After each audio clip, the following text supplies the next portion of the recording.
Hello students, welcome to the standard basic maths most important question.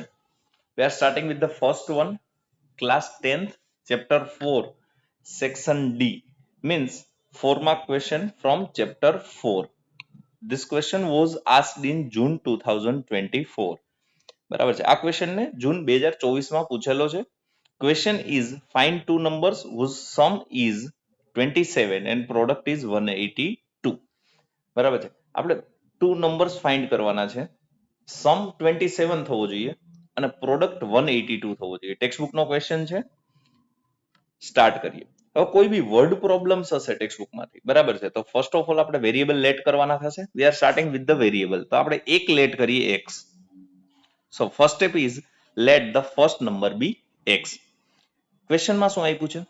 તો કે sum is 27 means two numbers છે, બેવનો સમ કેટલો થશે? તો કે 27.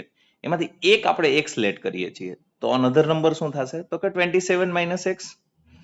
સો another number is 27 minus x.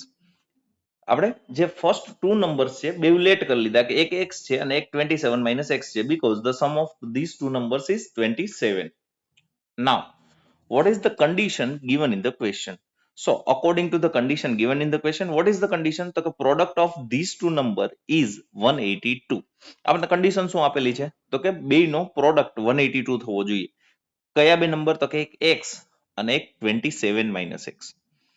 એટલે આપણે condition લઈ લઈએ કે ભાઈ x into 27 minus x is 182.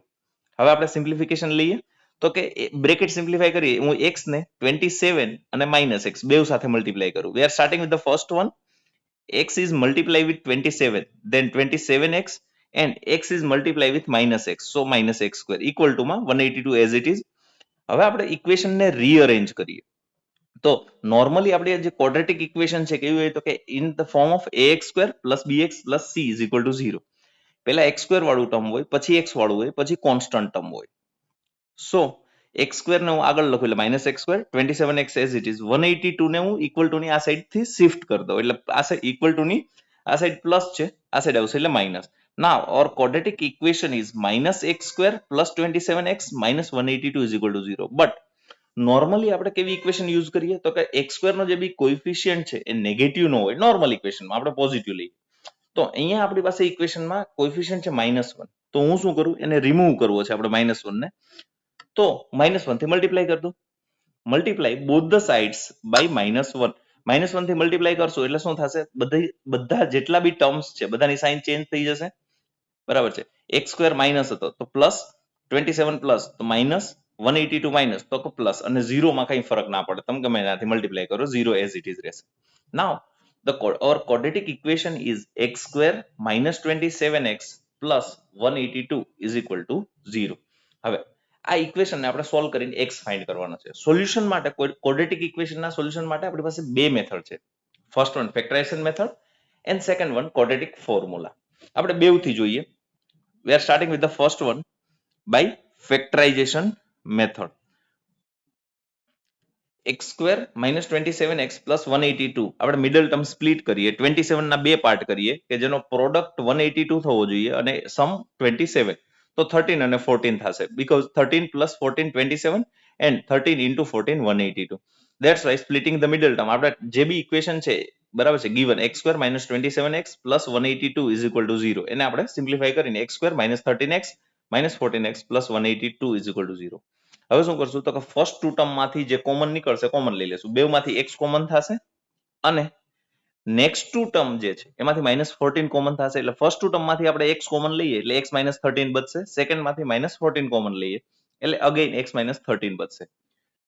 હવે બેવ જે ટર્મ બચ્યા છે એમાંથી પાછો x - 13 કોમન લઈ લઈએ એટલે x - 14 બચશે. Here the product of two number x - 13 and x - 14 is equal to 0. બરાબર છે. કોઈ બી બે નંબરનો પ્રોડક્ટ 0 ક્યારે થાય? either one of them is 0. It means either x - 13 is equal to 0 or x - 14 is equal to 0. Simplify કરીએ. So x is equal to 13 or x is equal to 14. Means the required numbers are 13 and 14. આપણા જે બી number છે required, એક હતો x અને એક 27 minus x. હવે જો x ને આપણે 13 લઈએ તો 27 minus x 14 થઈ જાય અને x ને 14 લઈએ તો 27 minus x 13 થઈ જાય. Means these two numbers 13 and 14 are the required number. આપણો ક્વેશ્ચન કમ્પ્લીટ થઈ ગયો. બટ કોઈ સ્ટુડન્ટને ફેક્ટરાઇઝેશનની જગ્યાએ ક્વોડ્રેટિક ફોર્મ્યુલાથી સોલ્વ કરવું હોય તો કરી શકાય. ઓર આપણે બીજી મેથડ લઈએ બાય ક્વોડ્રેટિક ફોર્મ્યુલા. બરાબર છે. Standard form of quadratic equation is ax² + bx + c = 0. આપણે આપણી જે ગિવન ઇક્વેશન છે x² - 27x + 182 = 0 કમ્પેર કરીએ. So you will get a is equal to 1, which is coefficient of x², b is equal to -27, which is coefficient of x, and c is equal to 182. A quadratic formula is x is equal to -b plus or minus root b square minus 4ac upon 2a. આપણે શું કરશું, a b c ની value આમાં put કરી દેશું.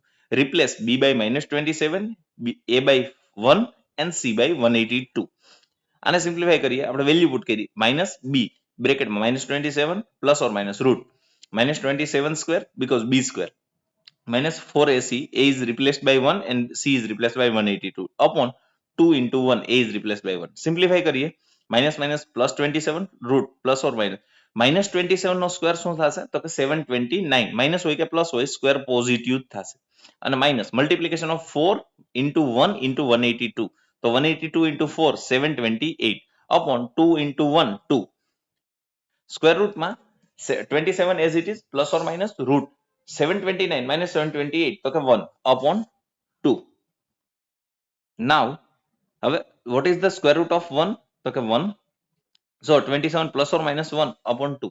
આપણે એક વખત પ્લસ લઈએ, એક વખત માઇનસ લઈએ. 27 plus 1/2 or 27 minus 1/2. Simplification કરીએ, we will get 13 and 14. So the required numbers are 13 and 14. Here same. તમે આ ક્વેશ્ચનને કોઈ બી મેથડથી સોલ્વ કરી શકો. બરાબર છે. either ફેક્ટરાઇઝેશન ઓર ક્વોડ્રેટિક ફોર્મ્યુલા, બેમાંથી કોઈ બી એક જ મેથડ ચૂઝ કરવાની થશે.